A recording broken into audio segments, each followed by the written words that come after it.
You think you're falling behind.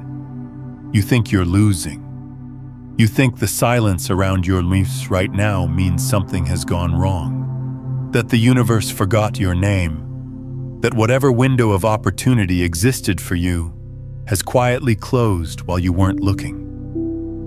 But what if I told you that everything you're interpreting as failure is actually the final stage of preparation? What if the confusion, the exhaustion, the strange stillness that settled over your days is not the absence of progress, but the deepest form of it? What if you haven't been falling apart at all? What if you've been falling into place? Because here's what no one tells you about the biggest shifts in a human life. They don't announce themselves with fireworks. They don't arrive with a clear invitation. They begin in the dark. They begin in the silence.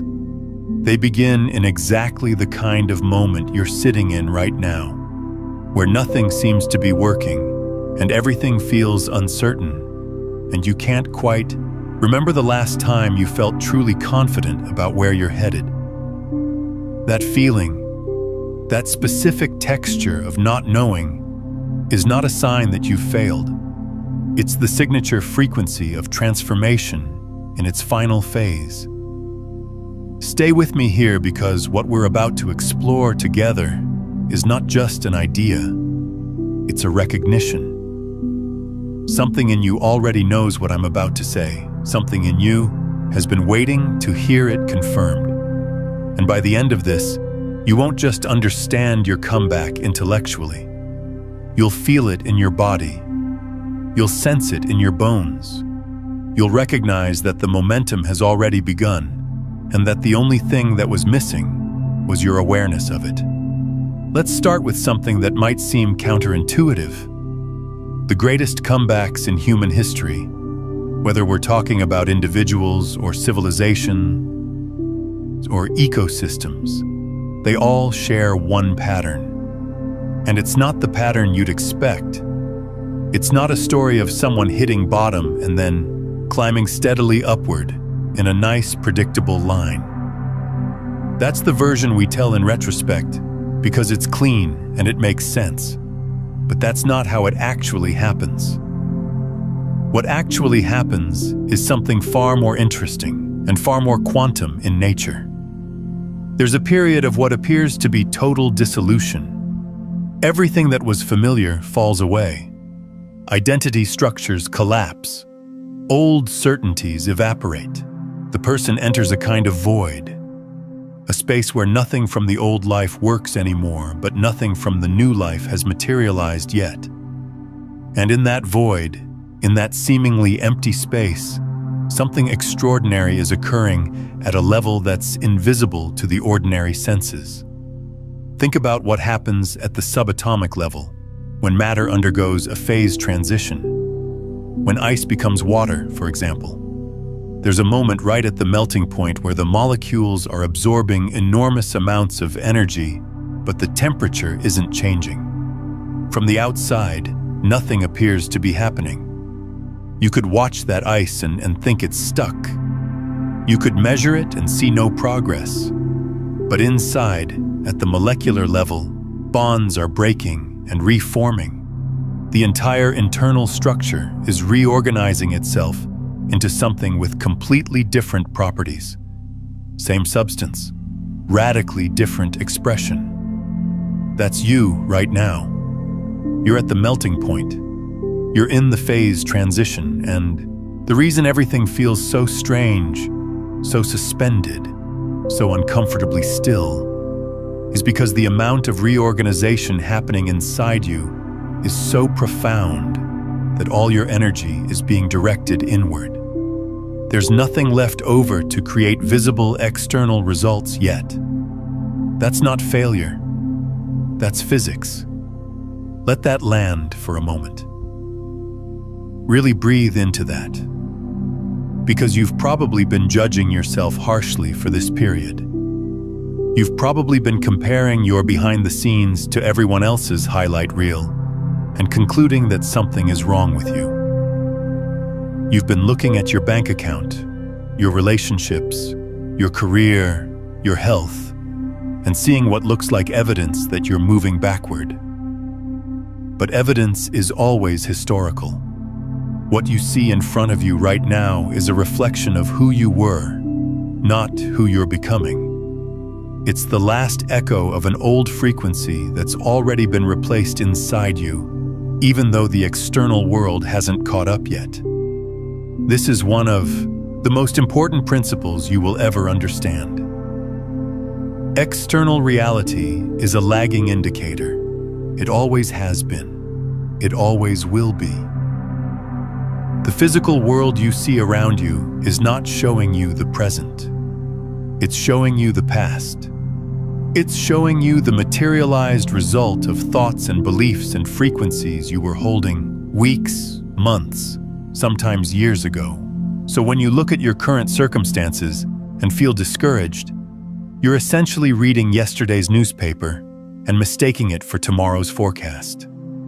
If this is landing for you, if you can feel something shifting as you listen, take a moment to hit that like button and subscribe to the channel so you don't miss what's coming next.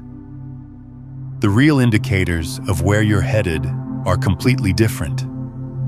And if you check those indicators honestly, you'll notice something remarkable. You feel different than you did 6 months ago. Not better necessarily, not worse, but different. Something has shifted in how you perceive yourself and the world. Your tolerance for things that don't align with your truth has dropped dramatically. Situations you used to accept without question now feel unbearable. People you used to spend time with now feel draining. Habits you used to rely on now feel hollow. This isn't you becoming difficult or broken. This is your frequency changing.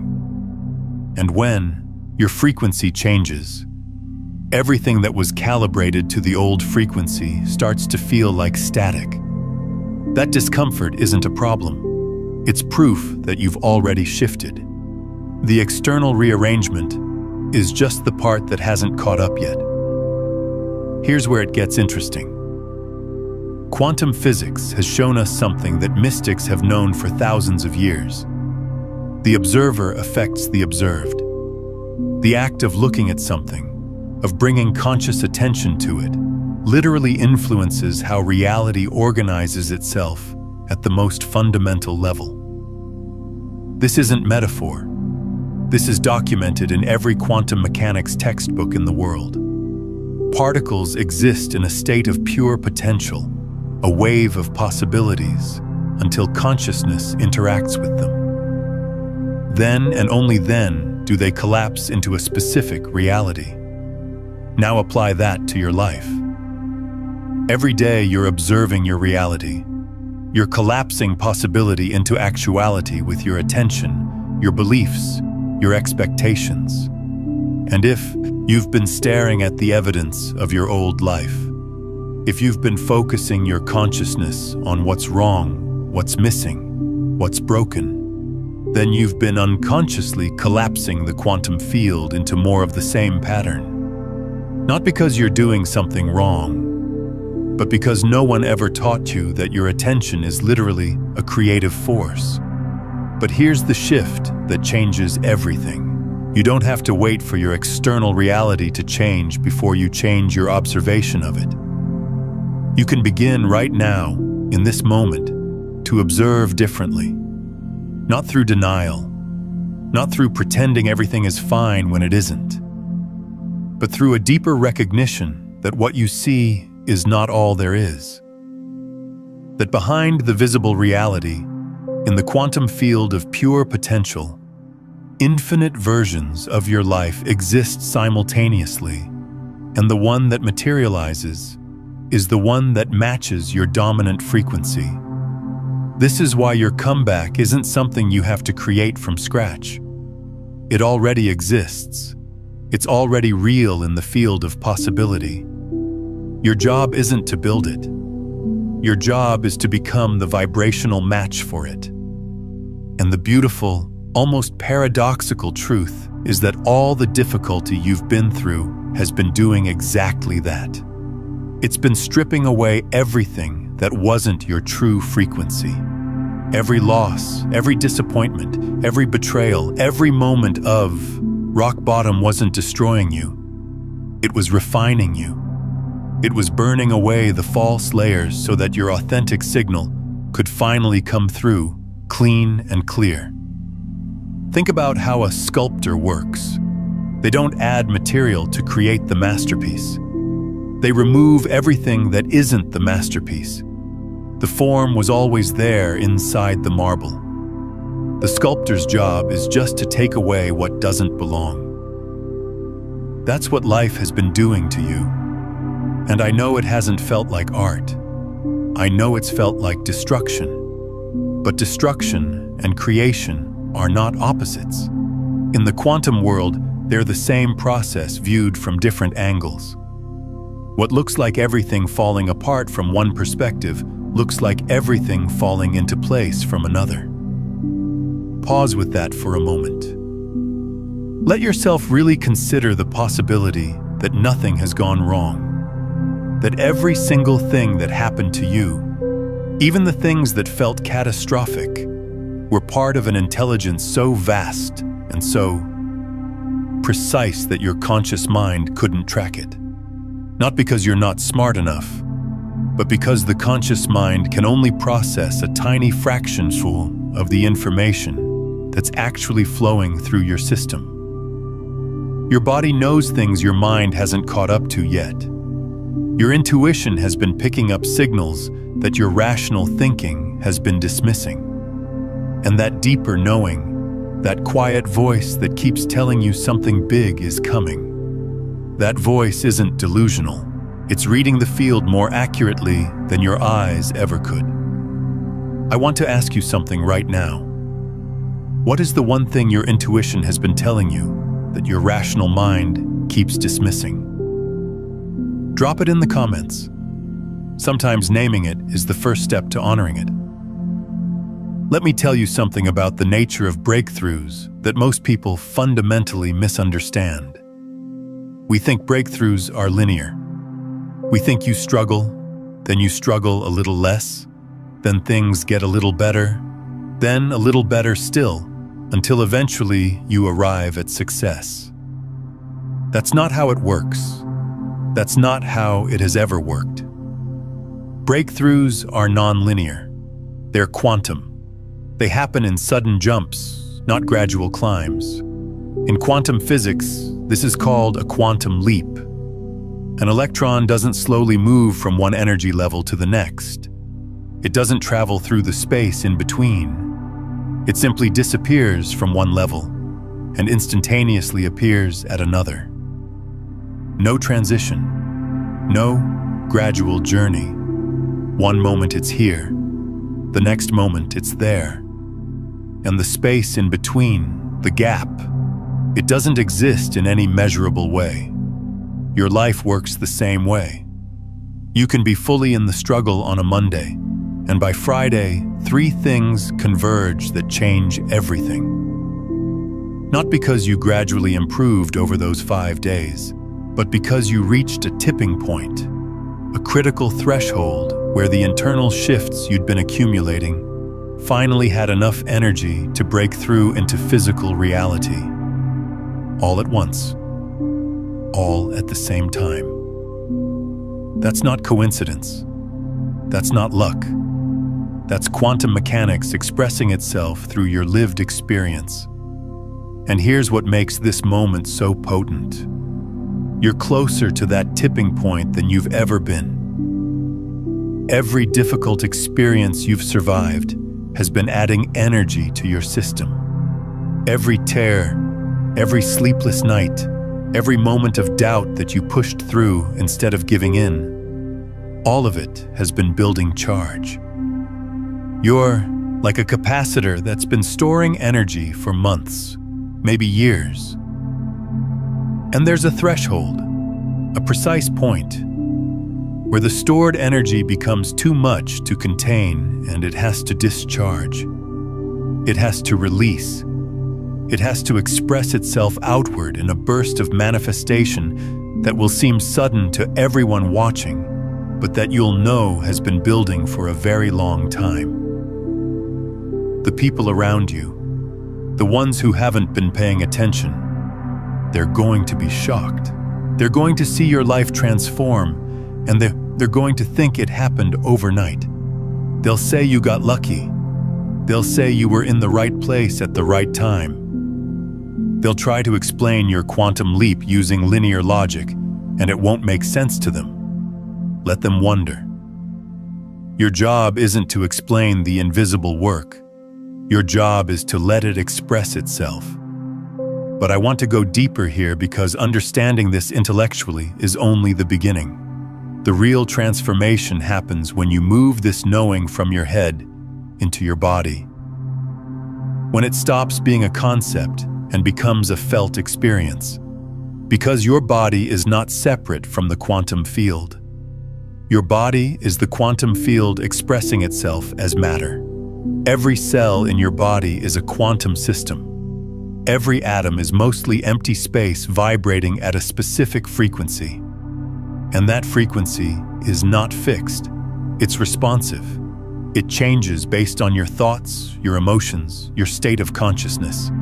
This is why, too, people can be in the exact same external situation and have completely different experiences. It's not the situation that determines the experience. It's the frequency of the observer. And this is why your comeback isn't dependent on external circumstances changing first. It's dependent on you changing first, on your frequency shifting first, and then watching external reality reorganize itself to match. So let me ask you something. And I want you to answer honestly, not with what you think you should feel, but with what you actually feel. When you close your eyes and drop beneath the surface noise of your life, beneath the worry and the doubt and the mental chatter, when you sink down into the deepest part of yourself, what do you find there? Is it fear, or is it something else? Something quieter, something steadier, something that feels almost like a knowing that doesn't need evidence to sustain itself. Because if you're honest, if you really check, you'll find that beneath all the anxiety and uncertainty, there's a strange calm, a part of you that isn't worried at all, a part of you that seems to already know how this story ends. You've probably been ignoring that part because it doesn't match the evidence your eyes are showing you. But that part, that deep inner knowing, is the most reliable navigation system you have. It's reading the quantum field directly, without the filter of your conditioned mind, without the distortion of past experience, without the limitation of linear thinking. And it's telling you something very clearly. You're about to enter the biggest comeback of your life. Now let's talk about why the timing is what it is, because I know that's been one of your biggest frustrations. Why has it taken so long? Why couldn't this shift have happened years ago? Why did you have to go through so much before arriving at this threshold? Here's the answer, and it might not be what you want to hear, but it's the truth. If the breakthrough had come earlier, it would have destroyed you. Not because the opportunity itself was dangerous, but because you wouldn't have had the internal infrastructure to sustain it.